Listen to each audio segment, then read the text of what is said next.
Hi, welcome to Democracy 2.0. I'm Nate Ralph. Last night, former President Donald Trump took an action that will undoubtedly go down as one of the most consequential in our nation's history. He pardoned 1,500 violent individuals. Not protesters, not dissenters, but insurrectionists. Domestic terrorists who stormed the Capitol on January 6th. These were individuals who sought to dismantle our democracy through brute force and chaos. We find ourselves at a crossroads, a moment where the soul of our nation is laid bare. Let's not mince words. This isn't merely a political gesture. It's a signal, a flare shot into the sky that says violence is not only acceptable, but praiseworthy if it serves the right.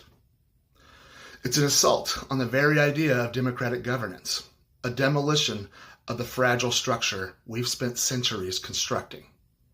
What does this mean for democracy?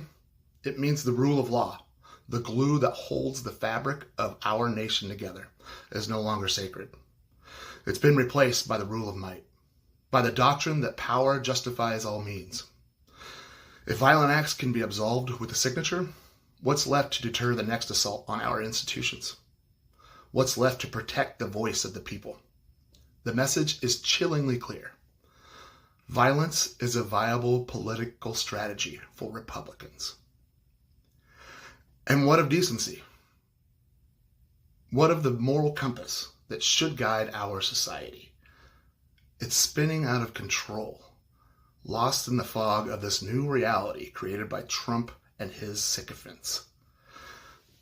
This pardon tells every American, every victim of that day's terror, that their suffering is a footnote, a mere inconvenience in the pursuit of Trump's political power.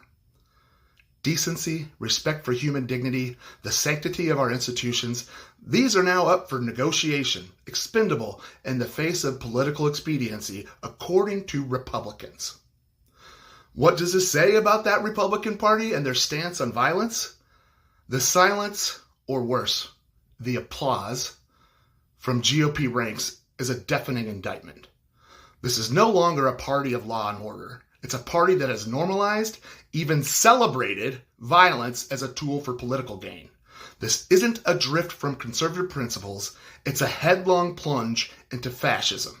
Yes, fascism. Let's call it by its name. When violence is sanctioned to maintain power, when the democratic process is subverted by force, and when such acts are pardoned without remorse or even celebration, or even with celebration, we are staring into the abyss of fascism.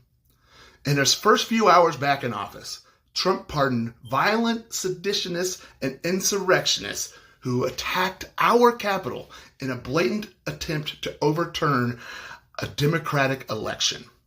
This action stands in stark contrast to his and the Republicans' campaign rhetoric, where they've repeatedly positioned themselves as the party of law and order. This stark hypocrisy is not a bug in their system. It's a feature.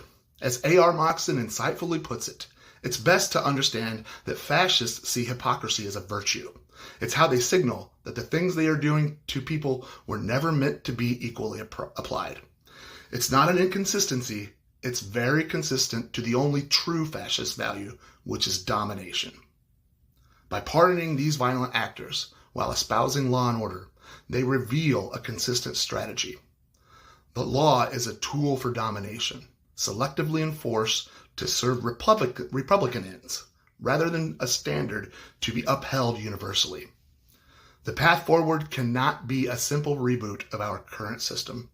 It must be a complete reinvention designed to serve as a stronghold against authoritarian encroachments.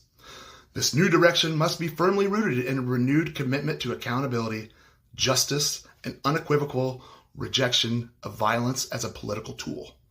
Unlike the Republicans, who are following the same authoritarian playbook that has been used throughout history, we must forge a path that strengthens democratic principles and ensures that power is wielded with integrity and respect for the rule of law. So today, we're going to reflect, reckon, and resolve. We must rise against this descent into darkness, demand a democracy fortified by strength, not fear. We must choose decency over demagoguery, law over lawlessness, and democracy over fascism. In a world of control, democracy is our rebellion. Democracy is our only weapon. Thank you for joining Democracy 2.0. I'm Nate Ralph. Stay informed, stay engaged, and together we'll safeguard our democracy.